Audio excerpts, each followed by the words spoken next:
बहुत अच्छी बात है कि आजकल ज़्यादा से ज़्यादा प्रसव अस्पताल में ही होते हैं। इसीलिए मैटरनिटी विंग अस्पताल का व्यस्ततम हिस्सा बन गया है।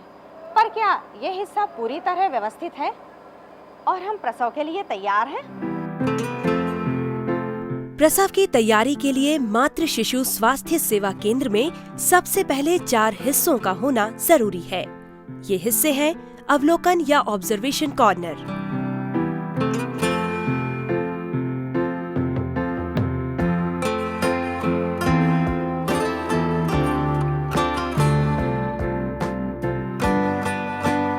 सर्विस स्टेशन,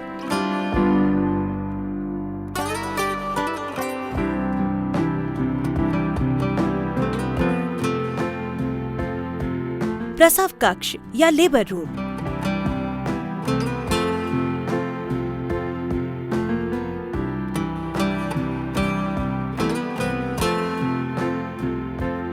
और नवजात शिशु के लिए स्थान या बेबी कॉर्नर। ऑब्जर्वेशन कॉर्नर वो जगह है जहां तुरंत ही प्रसव न होने की स्थिति में महिला को ऑब्जर्वेशन में रखा जाता है। यहाँ निरंतर उन पर नजर रखी जाती है और उनका ख्याल रखा जाता है। लेबर रूम के बड़ा होने की स्थिति में ऑब्जर्वेशन कॉर्नर, प्रसव सामग्री और नवजात शिशु के लिए जगह एक ही कमरे में बनाई जा सकती है। जगह के छोटा होने पर ऑब्जर्वेशन के लिए और नवजात शिशु के लिए बगल के कमरे में स्थान बनाया जा सकता है। प्रसव के लिए जगह और उसकी सामग्री एक ही कमरे में होना चाहिए, जिससे नर्स को भागदौड़ करने की जरूरत नहीं रहती। ये भी गौर करने की बात है कि कुछ नवजात शिशुओं को तुरंत ही विशेष सेवाओं की जरूरत होती है, खासकर ठंड और सांस की तकलीफ से बचाने के लिए। इसलिए नवजात शिशुओं के लिए स्थान लेबर रूम में ही उपयुक्त है। केंद्र का काम अच्छी तरह से चलने के लिए जरूरी है कि सभी कार्यकर्ताओं का ड्यूटी चार्ट या ड्यूटी रोस्टर साप्ताहिक रूप से बनाया जाए। गर्भवती महिला को ऑब्जर्वेशन कॉर्नर में लाने के बाद एकांत में उसकी आवश्यक जांचें की जाती हैं। सबसे पहले उसका ब्लड प्रेशर लिया जाता है।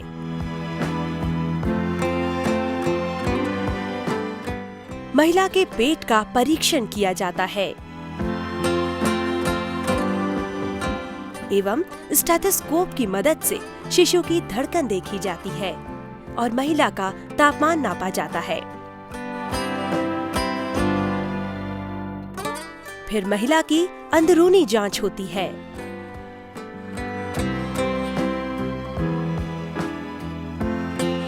जांच के बाद सारी जानकारियां प्रसूति कार्ड और पार्टोग्राफ में दर्ज की जाती है।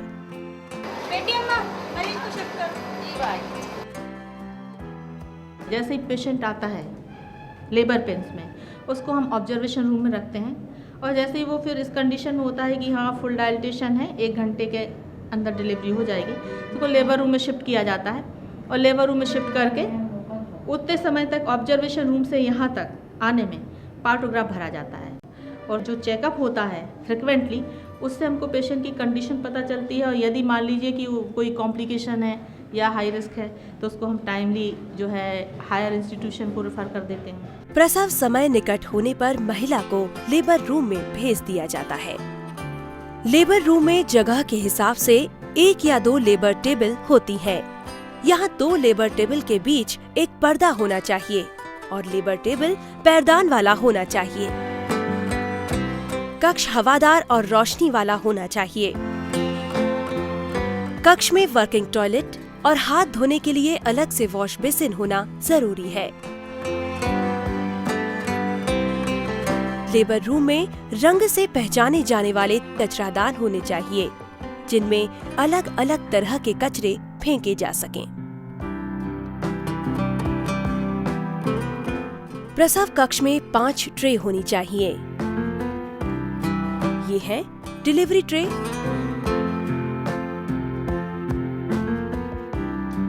एपिसियोटॉमी ट्रे, सामान्य दवाई ट्रे, इमरजेंसी ट्रे, और बेबी रिसीविंग ट्रे।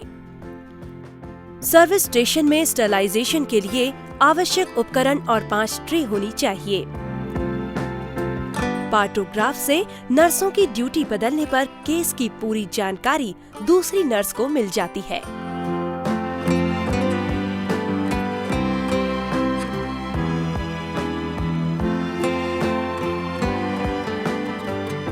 नवजात शिशु के लिए लेबर रूम में एक हिस्सा न्यूबॉर्न कॉर्नर के रूप में तैयार किया जाता है, जिसमें radiant warmer, baby weighing scale, baby tray, Ambu bag और ऑक्सीजन सिलेंडर होने चाहिए।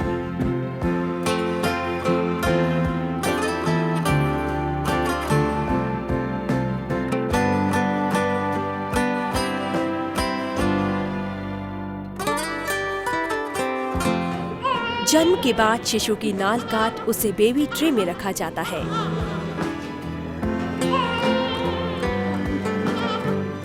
शिशु की आंख, नाक और मुंह की अच्छी तरह सफाई की जाती है और उसका वजन लिया जाता है।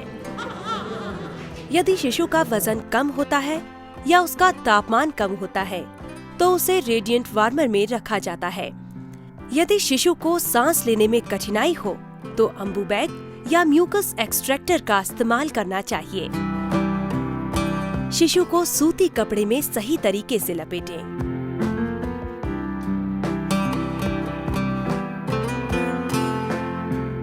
माता को तुरंत स्तनपान कराने में नर्स मदद करती है। प्रसव के बाद मां की पूरी सफाई की जाती है और उसे सैनिटरी पैड दिया जाता है। प्रसव प्रक्रिया पूरी होने पर नर्स अपने दस्ताने उतारकर अपने हाथ अच्छी तरह धोए। प्लेसेंटा को बाहर निकालकर पीले डिब्बे में डाल दें। बाद में प्लेसेंटा को गहरे गड्ढे यानी डीप बरियल पिट में डाल दिया जाता है। इसी तरह सुइयां और नुकीले उपकरण भी शार्प पिट में डाल दिए जाते हैं। प्रसव के बाद मां और शिशु को प्रसवोत्तर कक्ष में भेज दिया जाता है। स्टाफ नर्स और दूसरे कर्मचारी माता को स्तनपान की सलाह और मां के खुद के खाने के बारे में सलाह देते रहें।